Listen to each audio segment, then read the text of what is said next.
Hello students, the topic we are going to cover today is electric field lines. Okay, in the last class we saw what is an electric field.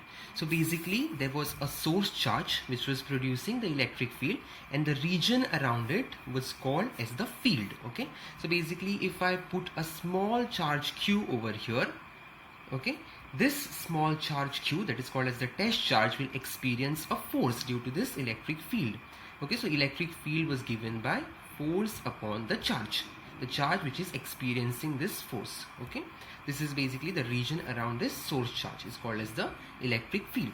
So now what is electric field line? So in simple terms, supposing I leave this small charge over here, what we said just now is this charge will start experiencing a force, and when any body experiences a force, obviously its position changes. For example, I have kept this pen over here and I am putting a force on it, correct? I am just pushing it, so this body is changing its position, correct? Similarly, this charge will also try to move, correct? Supposing this is positive and this is also positive, this one will experience a force of repulsion and it will try to move away. If this one was negative, okay, there is one more charge. If it is negative, there will be a force of attraction between them and it will try to move towards it, correct? This one will try to move away from it. So the path this test charge is going to take when it is placed in any electric field, that path is called as the electric field line. Okay, the path a small test charge would take if it is placed in an external electric field. This is called external because someone from outside is producing the electric field, correct? It is called as external electric field. So when this charge is placed in external electric field and it starts moving, the path followed by it is called as the electric field lines. Okay, now these electric field lines are just imaginary lines. Okay, they won't be actually present there, correct? No, so they are not actually present, they are just imaginary lines, but the electric field is actually present. Okay, that you have to remember. Now we know that electric field is a vector quantity. Okay, that is, it has a magnitude and a direction. Okay, so let's say that supposing a charge is placed, it takes a path something like this. So this is its electric field line. Okay, so now I want to find out the direction of electric field at this particular point. So how do I find it? By just simply drawing a tangent to this curve. Okay, the tangent to this curve is going to give me the direction of the electric field at that particular point on the electric field line.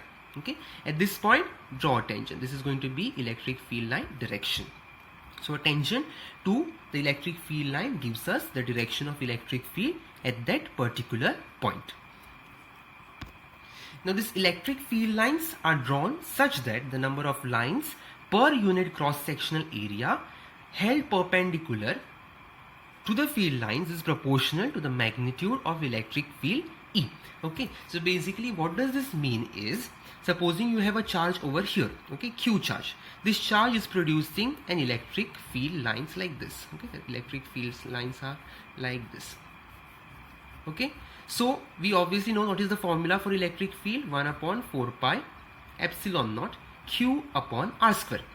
The charge which is producing the electric field divided by the distance at which you are considering the point, okay, square, correct? No, so now if I consider a small area of cross section, let's consider 10 meter square area over here and a 10 meter square area over here. Okay, so if you see this area A and this area B, both the areas are equal. The number of lines passing from this area A are 1, 2, 3, 4 and 5.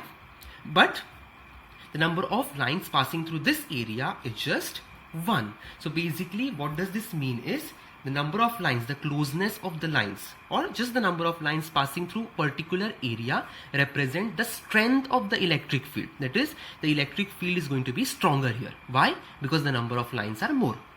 In short, this point is nothing but closer to the charge, correct? No, we have seen the dependency E is inversely proportional to R square.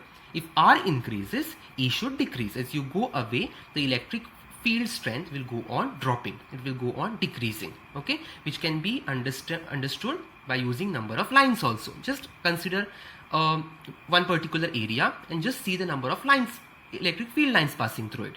More the number of electric field lines, more will be the field. Lesser the number of electric field lines, weaker will be the field. Now let us see few of the properties of electric field lines.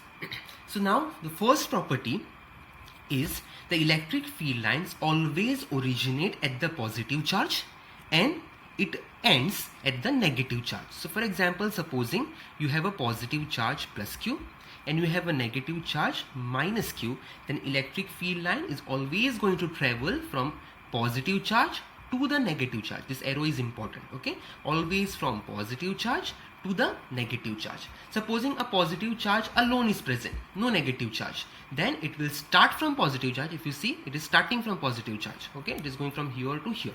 So it will start from positive charge, end at infinity, like this, okay? And supposing you have an individual negative charge, in that case what is going to happen? It will start at infinity and end at the negative charge, similar to this, ending at negative, starting at positive. Only thing is it will start at infinity and end at the negative charge. So this is the electric field line configuration for single charges, that is positive and negative charges, and a pair of positive and negative charges.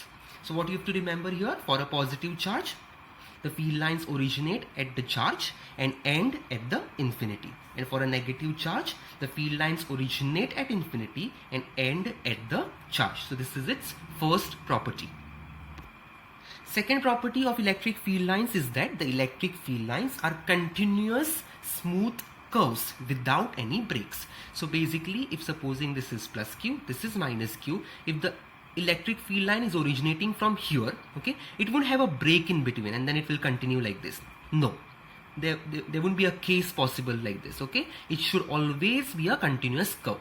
There will be no break in between, because if there is break in between, it obviously means that there is electric field this side, there is no electric field in between, there is electric field this side, which is not possible, okay? So there won't be any break in the curve. There will be always a continuous curve. Another thing over here is electric field line will never form a continuous loop. It will not form a loop like this. This is not possible. It will start at one charge, end at another charge. This is for sure. Or start at infinity, end at the charge. Or start at the charge, end at infinity. But it will never form a closed loop. Okay. Third property is that no two electric field lines can intersect each other. So if supposing there is one electric field like this and the electric field line like this, okay, this is electric field line 1, electric field line 2, okay, so this is not possible. Why?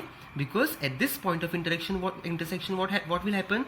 Supposing I want to draw a tangent over here, that is basically I want to find out the electric field direction, okay, so tangent to this point would be like this. Tangent to this point on this curve would be like this. That is basically going to give me the electric field direction, correct? And there can't be two different directions at one single point, okay? This is not possible. So there won't be any intersection of the electric field lines, okay? Next property you need to remember is electric field lines never exist inside a conductor. Electric field lines will never be inside a conductor. Electric field lines do not pass through the conductor. They will originate or end up perpendicular to the surface. For example, this is metal, okay, this is a solid metal. They will come from infinity at the surface, or they will start from infinity and end at the, they will start from the surface and end at the infinity like this, perpendicular to the surface, okay? They will never cross the surface and go inside the conductor. This is another property. For a positively charged, next property, for a positively charged plane conductor, electric field is uniform on each side of the plane. So for example, this is a plane and this plane is uniformly charged, okay? Then the electric field lines originating from it will be normal to the plane and parallel to each other. And when these electric field lines are parallel and normal, we call it as a uniform electric field, that the electric field is same at any point, okay? Whereas in case of a point charge, what is going to happen is, in case of point charge, the field which will be produced will be not uniform, okay? It will be a non-uniform field. Why is it? Because supposing you have a charge, a spherical point charge, okay, the electric field, if you see, will be formed like this, correct? So if you consider a particular set of electric field lines, if you see, they are not parallel, correct? They are not parallel to each other. At this point they are jamming, correct? No, here they are more in number, here they will be lesser in number, here will be still more lesser. Okay, so electric field here will be stronger, here will be lesser, here will be still lesser. Okay, and it will go on reducing. So this is the case.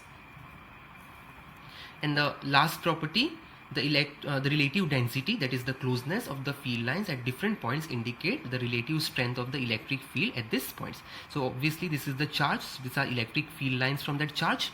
So the density is more over here, so electric field strength will be more over here, and it will be lesser over here. The electric field will be weaker over here. So when they are spaced apart, the electric field is said to be weaker. Next, let us understand what is an area vector, because we will be using this term in next derivations. Okay, so the area of any closed surface can be represented. For example, this area. Okay, this area of the paper can be represented as a vector. Now, since area can be represented as a vector, it is going to have a magnitude and a direction. Magnitude is simple. For example, 10 meters square or 5 meters square is the area. That is its magnitude. What about the direction of area? Direction of area is always taken, compulsorily taken, normal to the surface, exactly perpendicular like this. Okay, and it will be normal to the surface, pointing outwards. Okay, it will be never pointing inwards, it will be always pointing outwards to that particular area. So this is how you can represent a area vector.